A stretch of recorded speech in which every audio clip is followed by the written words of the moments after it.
کہ ایٹمی ہتھیار انڈیا کو مکمل تباہ کرنے کے لیے بہت تھوڑے چاہیے. ایکچولی اگر آپ دیکھتے ہیں تو آپ کو 30 40 50 کے بھی اگر فائر کر دیتے ہیں وہ ملیا میٹ ہو جائیں گی. پاکستان 100 سے 200 تک کے درمیان ایٹامک وار ہیڈس ہیں. بہت بڑے شہر کے لیے بھی نا ایک آدھ بام بھی کافی ہوتا ہے. افیکٹیوٹی میں جو سب سے امپورٹنٹ چیز آتی ہے وہ میزائل سسٹمز ہیں. پاکستان کے میزائل سسٹمز ابھی ہم نے دیکھ لی کہ اگر آپ ہمارا پانی بند کرو گے تو یہ ایکٹ آف وار ہوگا، اور جو ایکٹ آف وار ہوتا ہے اس کے جواب اس کے لیے آپ اپنے دفاع کے لیے کچھ بھی کر سکتے. السلام علیکم ناظرین، محمد قذافی ایک مطلب پھر حاضر ہے نیا دور کے پلیٹ فارم سے. ناظرین، ہمارے بڑے ہی پیارے گیسٹ رضا محمد صاحب ہمارے ساتھ موجود ہیں. السلام علیکم سر. وعلیکم السلام جی، بہت شکریہ مجھے اپنے پروگرام میں لینے کے لیے جی، تھینک یو. اچھا سر، کل جس طرح یوم تکبیر بھی ہے اور اسی حوالے سے میں چاہ رہا تھا آپ سے کچھ ماضی کے جو قصے ہیں وہ آپ سے سنے جائیں اور آپ سے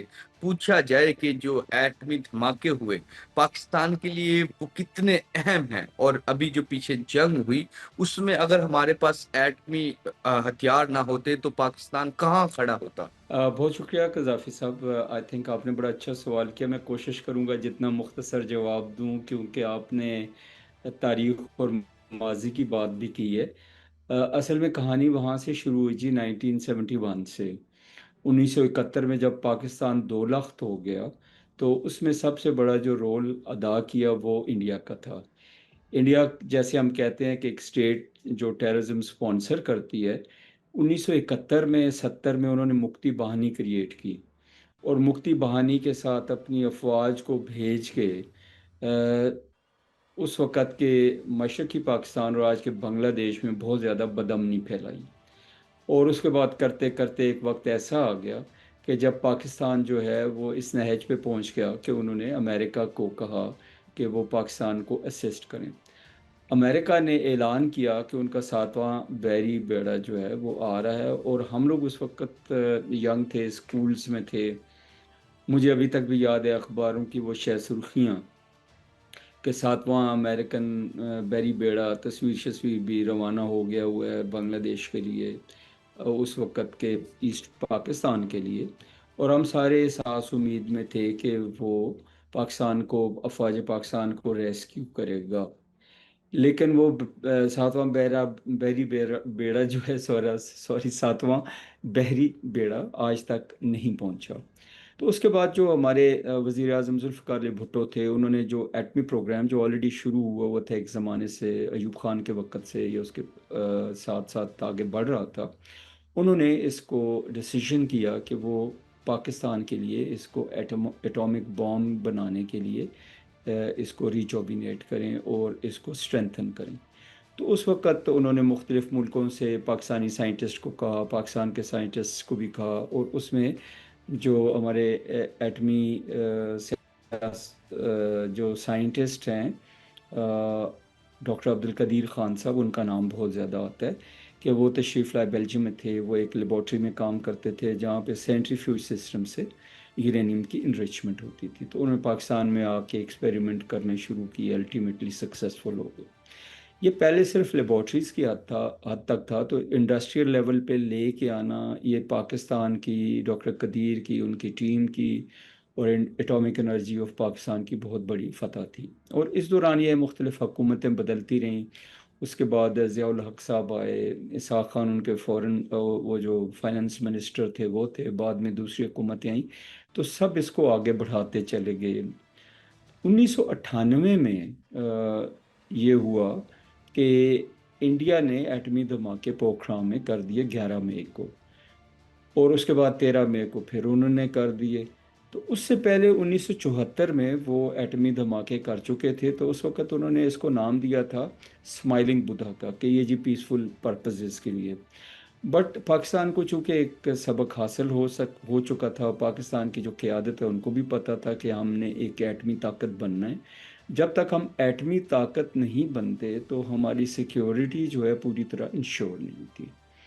تو الحمدللہ پھر پاکستان نے 28 مئی کو، اس وقت کے جو وزیر اعظم نواز شریف صاحب تھے، جو فوجی قیادت تھی، باقی سارے لوگوں نے مل کے یہ فیصلہ کیا کہ جی ہمیں یہی وقت ہے کہ ہمیں ایٹمی دھماکے کر دینے چاہیے. کیونکہ اگر انڈیا نہ کرتا تو پاکستان کے پاس یہ ونڈو آف اپرچونٹی نہیں تھی. تو الحمدللہ پاکستان نے اس وقت ایٹمی دھماکے کیے اور بڑے سکسیسفل رہے، اور اس کے بعد پاکستان ایک اسٹیبلشڈ جوہری طاقت کے طور پہ دنیا کے نقشے پہ ابھر آیا.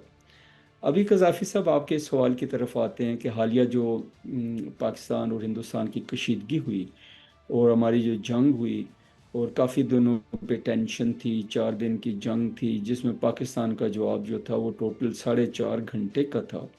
تو الحمدللہ پاکستان نے اتنا اچھا، اتنا کاری ضرب لگائی اور اتنا اچھا جواب دیا، اتنا افیکٹو اور کمپریہنسو جواب تھا جس میں پورے ملک کے لوگ کھڑے تھے، نوجوان ہمارے کھڑے تھے، وہ سوشل میڈیا واریر جو ہیں، ہمارا میڈیا جو ہے بڑے سچے بیانیہ کے ساتھ کھڑا تھا، ہمارے جو ڈپلومیٹس ہیں مختلف ملکوں میں وہ بھی ایک جد و جہد کر رہے تھے. پرائم منسٹر آف پاکستان جو شہباز شریف صاحب ہیں، وہ اسحاق ڈار صاحب ہیں، وہ انہوں نے کچھ 30 40 45 ملکوں کے جو سربراہان ہیں اور وزراء خارجہ ہیں ان سے باتیں کی اور ان تک اپنا پیغام پہنچایا کہ پاکستان کسی طرح کی بھی جارحیت کے لیے وہ کیا کہتے ہیں کہ سیکھ نہیں کرتا وہ، اور پاکستان کس طرح کی جارحیت پاکستان نہیں کرے گا، اور انڈیا کو بھی سٹاپ کیا جائے. انڈیا کو یہ کہا گیا کہ آپ ہمیں آزمائیں نہیں، اگر آپ یہ جارحیت کریں گے تو پاکستان کا جواب بہت سخت ہوگا. تو الحمدللہ وہ بہت سخت تھا.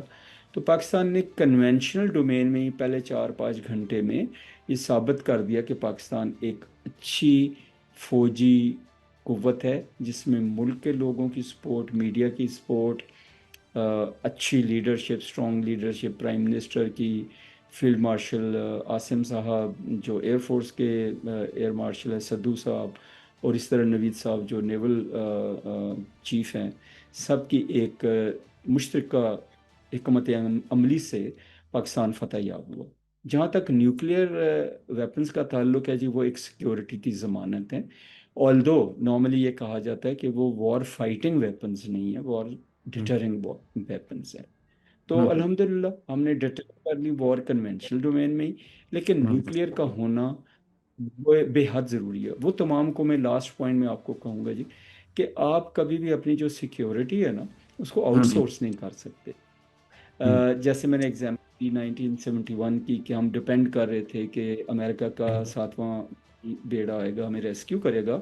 یا ابھی ریسنٹ پاسٹ آپ نے دیکھا کہ وہ کنٹریز جو ویک تھیں، عراق کا کیا حال ہوا ہے، سیریا کا کیا حال ہوا ہے، یوکرین جو ہے وہ، اور رشیا، یوکرین کے پاس ایٹمی ویپنز تھے، انہوں نے واپس کر دیے اور ان کو سیکیورٹی امبریلا انہوں نے کہا جی ہم پرووائڈ کریں گے، لیکن سب کچھ آپ کے سامنے. تو اس لحاظ سے الحمدللہ ہم ہر لحاظ سے سیلف سفیشینٹ ہیں.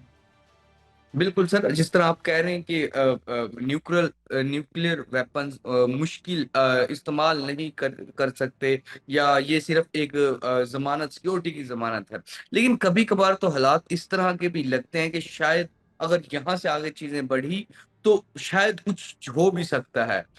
جس طرح امریکہ نے بھی 2 جگہ پہ استعمال کیے. اب جس طرح سندھ طاس معاہدہ ختم کیا اور پاکستان اگر پانی بند جس طرح کیا، اور اگر یہ ان فیوچر بھی رہتا ہے اور پاکستان کو پانی نہیں دیا جاتا، تو کلیش جو ہے پاکستان اور انڈیا کے سامنے، یہ چیزیں آگے بڑھیں گی اور یہ کسی بھی حد تک جا سکتے ہیں. تو اس کے بارے میں بھی تھوڑا سا بتائیں نا. پہلی بات تو یہ کہ قذافی صاحب وہیں سے شروع کرتے ہیں جو آپ نے بات کہی کہ ہم نے بات کی تھی جی کہ یہ وار ڈیٹرنگ ویپنز ہے، but at the same time یہ ویپنز آف لاسٹ ریزورٹ بھی ہیں. خدا نخواستہ ایسے حالات ہو جاتے ہیں جب پاکستان کی سیکیورٹی تھریٹنڈ ہوتی ہے اور پاکستان جو ہے وہ سمجھتا ہے کہ اگر اس نے نیوکلیئر ویپن نہ یوز کیے تو پاکستان کا اپنا وجود جو ہے خطرے میں آ جائے گا. تو میرا خیال ہے وہ وقت ایسا ہوگا جو اس وقت لیڈرشپ، اس وقت کی عوام مل کے یہ فیصلہ کریں گے کہ ہم استعمال کرنا ہے. گاڈ فاربڈ وہ وقت نہ آئے، کیونکہ آج تک اگر دنیا میں کسی نے یہ کام کیا تو وہ امریکہ نے کیا ہے، تو اس کے بعد کسی نے یہ کام کیا نہیں. آلدو یہ کیا کہتے ہوتے ہیں ویپن ہے آپ کے بیسمنٹ میں ہے، آپ کے پاس ہے، جب ضرورت ہوگی آپ اس کو استعمال کریں گے. سندھ طاس معاہدے پہ آتے ہیں. جہاں تک سندھ طاس معاہدہ کی بات آپ نے کی ہے تو معاہدہ جو ہے 2 ملکوں کے درمیان تو ہے نہیں جی. یہ معاہدہ 2 ملکوں پلس